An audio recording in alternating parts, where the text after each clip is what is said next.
Good evening, I'm Leanne Sanders. Welcome to APTN National News. In Winnipeg, a decision on an injunction requested by the city to remove protesters blocking the road to the Brady landfill has been adjourned until Friday morning.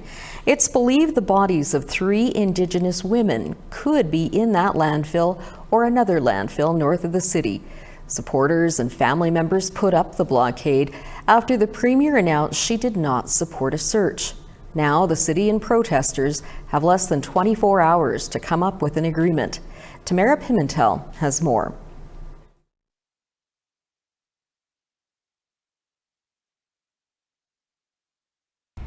Supporters and families of Morgan Harris and Mercedes Myron held dual demonstrations on Thursday, one at the Brady landfill and at the courthouse in Winnipeg. The city is seeking an injunction to end the blockade.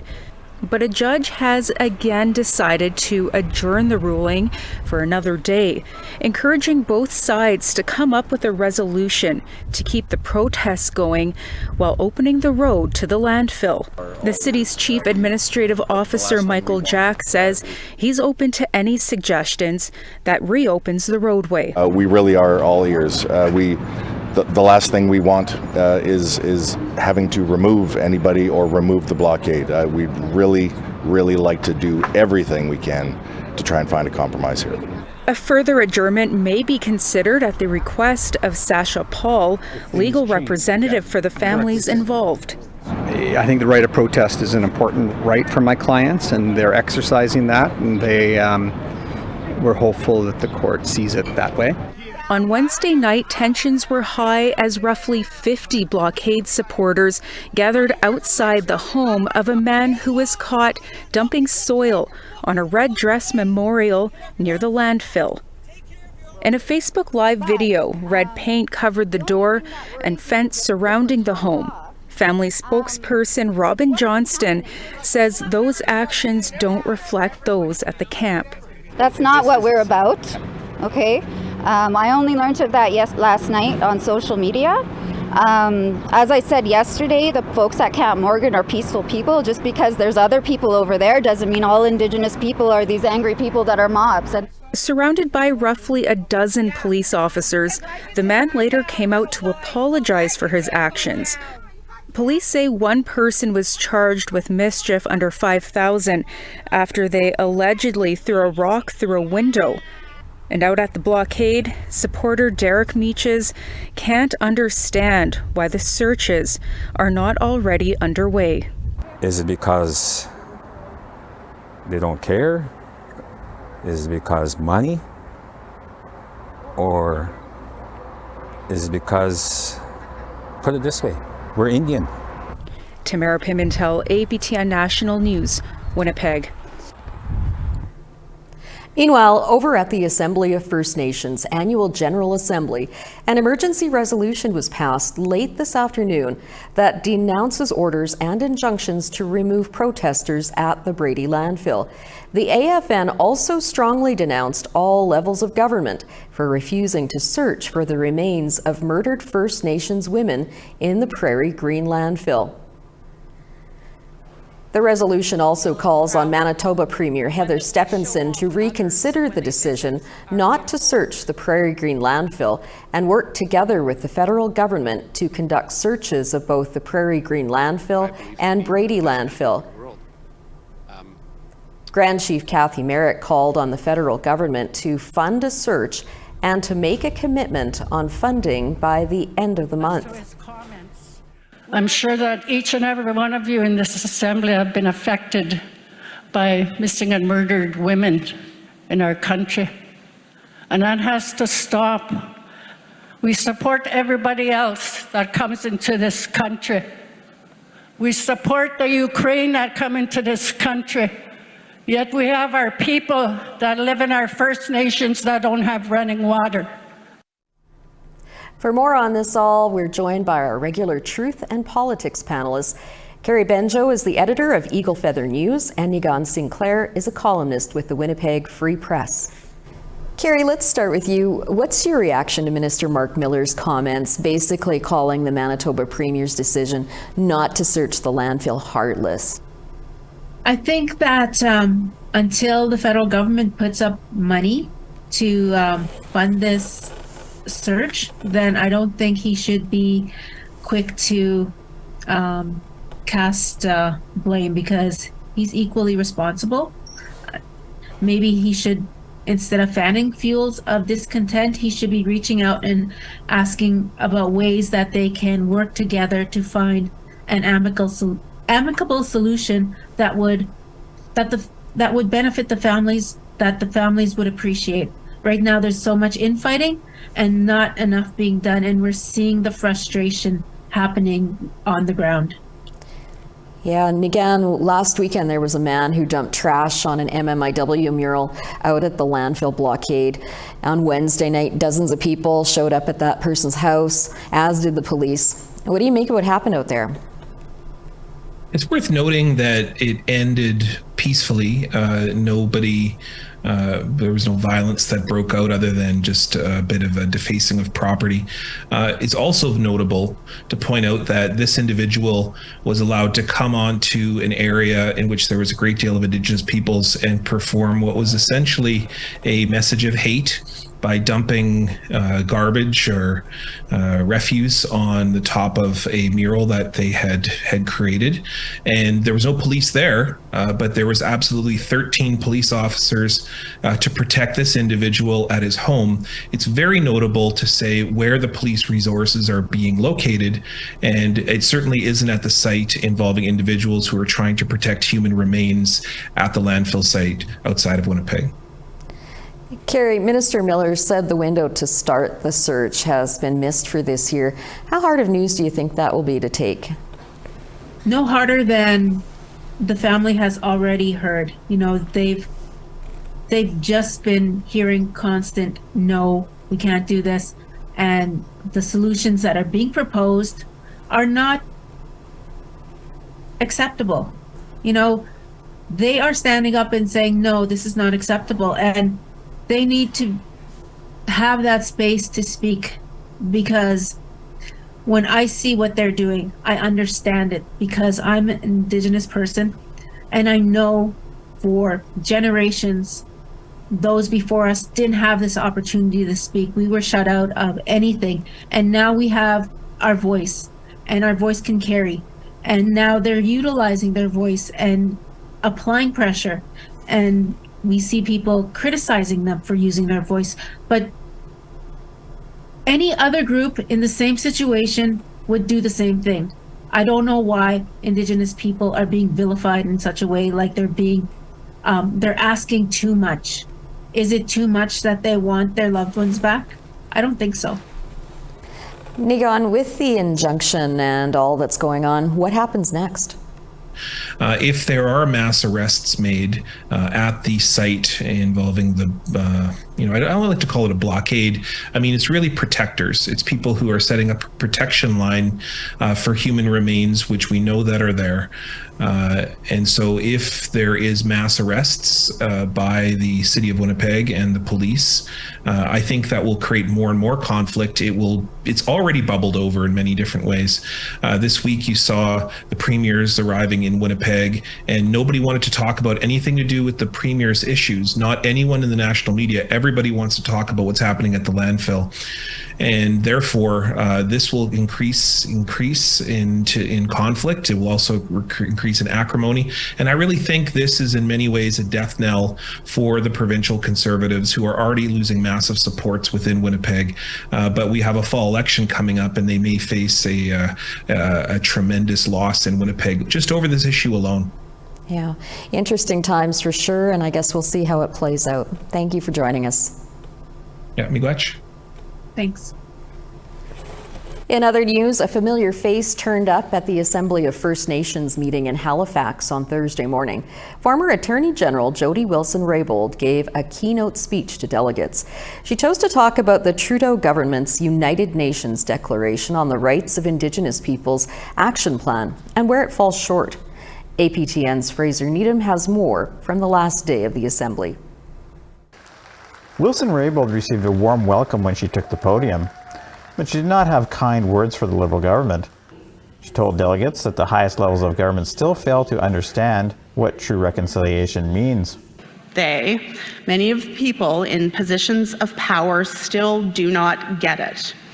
I have told many stories of sitting around with government colleagues and speaking about the recognition of Indigenous rights and the implementation of treaties and how to make transformative change to support self-determination, including self-government, and how it was like I was from a different planet.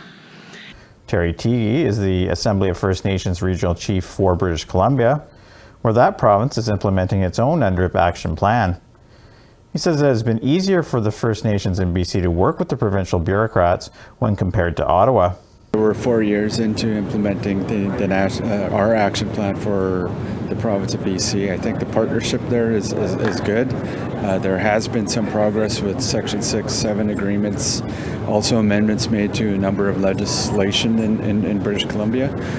I think for British Columbia, there's, I suppose, for the bureaucrats that are there, it is going to be a bit easier. In his address to delegates, Minister of Justice David Lametti said the action plan is flexible enough to incorporate changes that will work for all Indigenous peoples. The action plan itself is something we use as a process to work together, and we can address questions like redress through the basic principles that are articulated in the action plan itself. So again, I'm optimistic that this will be transformational in a number of different ways. In an interview with APTN News after her speech, Wilson Raybould was asked if she will run for national chief. I mean, honestly, it hasn't been on my radar. Like, I was invited here prior to the whole resolutions around the national chief. I mean, I fundamentally believe in the work that our leadership across the country is doing. Later in the day, Crown Indigenous Relations Minister Mark Miller addressed the Assembly. He began by speaking out about the landfill crisis in Winnipeg. Miller again criticized the province of Manitoba for not funding a search. It's not fair. It's not fair to you, and it's not the right thing to do. So as a federal government, we absolutely commit to try, and we're ready and willing to help. We'll continue working. Fraser Needham, APTN National News, Jibuktuk, also known as Halifax. Manitoba's Premier Heather Stephenson fired back with a statement just a short while ago. She says Minister Mark Miller's comments are, quote, more than unfortunate, adding when judgment and sensitivity are required, he has chosen to inflame and distort. She reiterates the landfill search is not viable and there are no guarantees on an outcome. It's time for a quick break. Still to come, I'll look at the latest numbers on suicide in Quebec.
Welcome back. It's a newly released statistic. More than 1,000 people died by suicide in Quebec in 2020. However, for years, suicide rates among the Indigenous population have been higher than anywhere else. Advocates say mistrust in police and lack of resources are perpetuating the crisis. Here's Maricela Amador with more. We're in Cabot Square, an urban park in downtown Montreal, which has a substantial homeless Indigenous population. The park may be quiet today, but a few years ago, a heavy-handed police intervention left frontline workers shocked. We had an Indigenous woman in distress for quite a lengthy period, a number of hours. I'd spent quite a lot of time with her. Eventually, she came to the place where she asked for an ambulance. And I was happy about that. David Chapman is the executive director of Resilience Montreal, an Indigenous Day center located just around the corner. On that day, he called 911 requesting an ambulance, but instead, a dozen police officers and a K-9 unit arrived. And that created a new problem where the woman essentially became very agitated and, and looked at me and said, hey, I requested an ambulance, not a big group of police. Chapman was forced to mediate, and the woman ended up being taken to the hospital by ambulance, but the encounter left many uneasy. What's difficult is that this woman was suicidal. She was only wanting to do harm to herself. So when, 7 cop cars show up and a K-9 unit, so you have to understand it's an actual truck with dogs in it that are barking. And that is very overwhelming to everyone who was in the park, but especially that woman. Nakuset says incidents like this are not uncommon across Montreal, feeding distrust of police and causing mental health interventions to escalate. It's really it's like a stain on the face of the police. Passons maintenant au 7e thème. In mid-June, a Quebec coroner inquiry on suicides in the province made 63 recommendations on prevention. La présente enquête concerne 6 décès et c'est 6 décès qui avaient des enjeux similaires. La volonté, c'était de faire une enquête publique sur la thématique des troubles concomitants et du suicide. While the report was not Indigenous specific, it focused on how the response by police, health professionals, and organizations might contribute to otherwise avoidable deaths. One recommendation? Implementing mixed police squads, pairing police officers with mental health professionals during crisis interventions. Like the one Montreal Police created in 2012, they doubled their staff in 2021 to focus on prevention and assisting vulnerable populations. ESUP, en 2022, à elle seule a fait plus de 2020 interventions dans l'année. Ce qui démontre clairement le besoin de ces équipes-là, ce qui démontre clairement la nécessité et le bienfait de ces équipes-là. Montreal Police also has a mixed team that specifically works with the Indigenous population in Montreal. Indigenous people have 6 times as much chances of being stopped as white. However, a recent report by them shows they're still subjecting Indigenous women to random street checks at a rate several times higher than anyone else, stoking doubt about their ability to help those in crisis. If they acknowledge the harm they've done, if they offer some kind of steps to reverse the harm, That would be helpful. This topic also came up during a recent council meeting in Val-d'Or when the mayor stressed the need for more police resources to deal with the urban Indigenous population. On travaille en appui avec la Sûreté du Québec. On travaille en appui avec le CISAC. Val-d'Or has used mixed squads since 2016, but employees of their native friendship center see a need for cultural training. Cette approche culturelle est nécessaire et très bien intégrée à même le Centre d'amitié autochtone. Alors nous, on agit comme partenaire auprès des comme partenaire pour s'assurer de les accompagner dans une approche qui est culturellement adaptée. But that is only one aspect of suicide prevention. Indigenous communities up north are in desperate need of additional resources across the board. In January, the Quebec Human Rights Commission began investigating after 5 youths died by suicide in a span of 5 months last year in the community of Lac-Simon. Il y a beaucoup de gens impliqués chez nous qui se manifestent par solidarité, mais aussi notre organisation fait du mieux qu'elle peut avec les moyens qu'elle peut. On n'a pas tous les moyens. On n'a pas les mêmes moyens fédéraux ou provinciaux qu'eux ont. Ils ont des professionnels, mais chez nous, c'est un besoin qui est criant. Across Canada, the First Nations suicide rate is 3 times higher than the suicide rate among non-Indigenous people. Advocates say that even at the federal level, prevention plans are failing. But here in Quebec, there's still hope for change. I think that if they have the right cultural training, yes. But are they having that cultural training, right? That's the problem. Maricela Amador, APTN National News, Montreal. If you're experiencing emotional distress and want to talk, call the Hope for Wellness helpline at 1-855-242-3310. It's time for one last quick break. When we return, we'll continue our look at preparations for the North American Indigenous Games.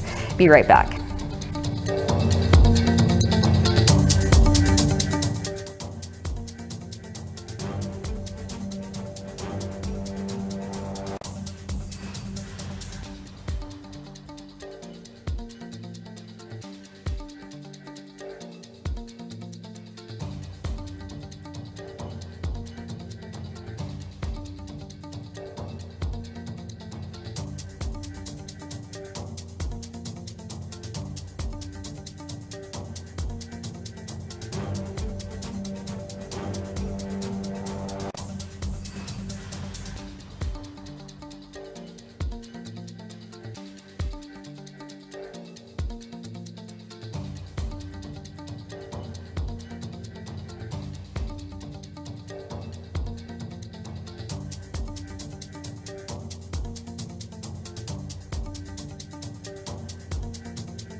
Welcome back. Time now for our photo of the day. This was sent in by Rebecca Sirocco, a member of the Mi'kmaq Nation, and this was the view on an early morning near Membertou, Nova Scotia. What a beautiful moment captured by Rebecca. To be featured as our next photo of the day, send your pictures to share@aptn.ca. Now let's take a look at tomorrow's weather forecast.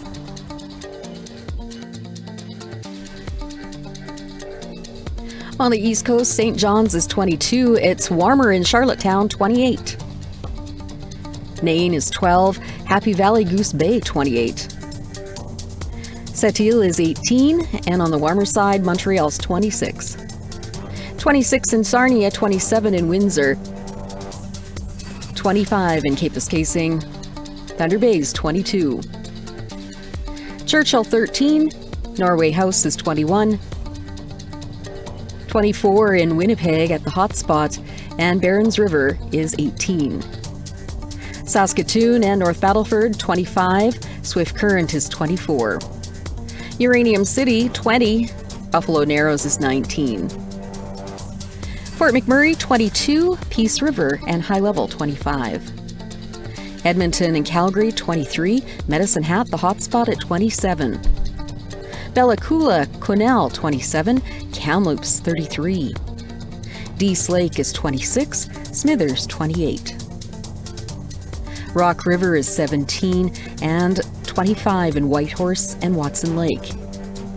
Wrigley, Fort Simpson and Trout Lake 28. Tuktoyaktuk 15, Inuvik 19. Baker Lake is 13 and Whale Cove 13. Igloolik is 7 and Pangertung is 7.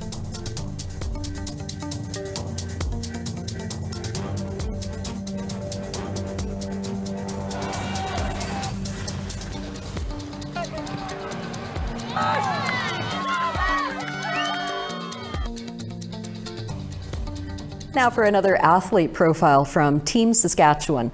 Askaya Tutusis will be playing soccer for Team Sask in Halifax.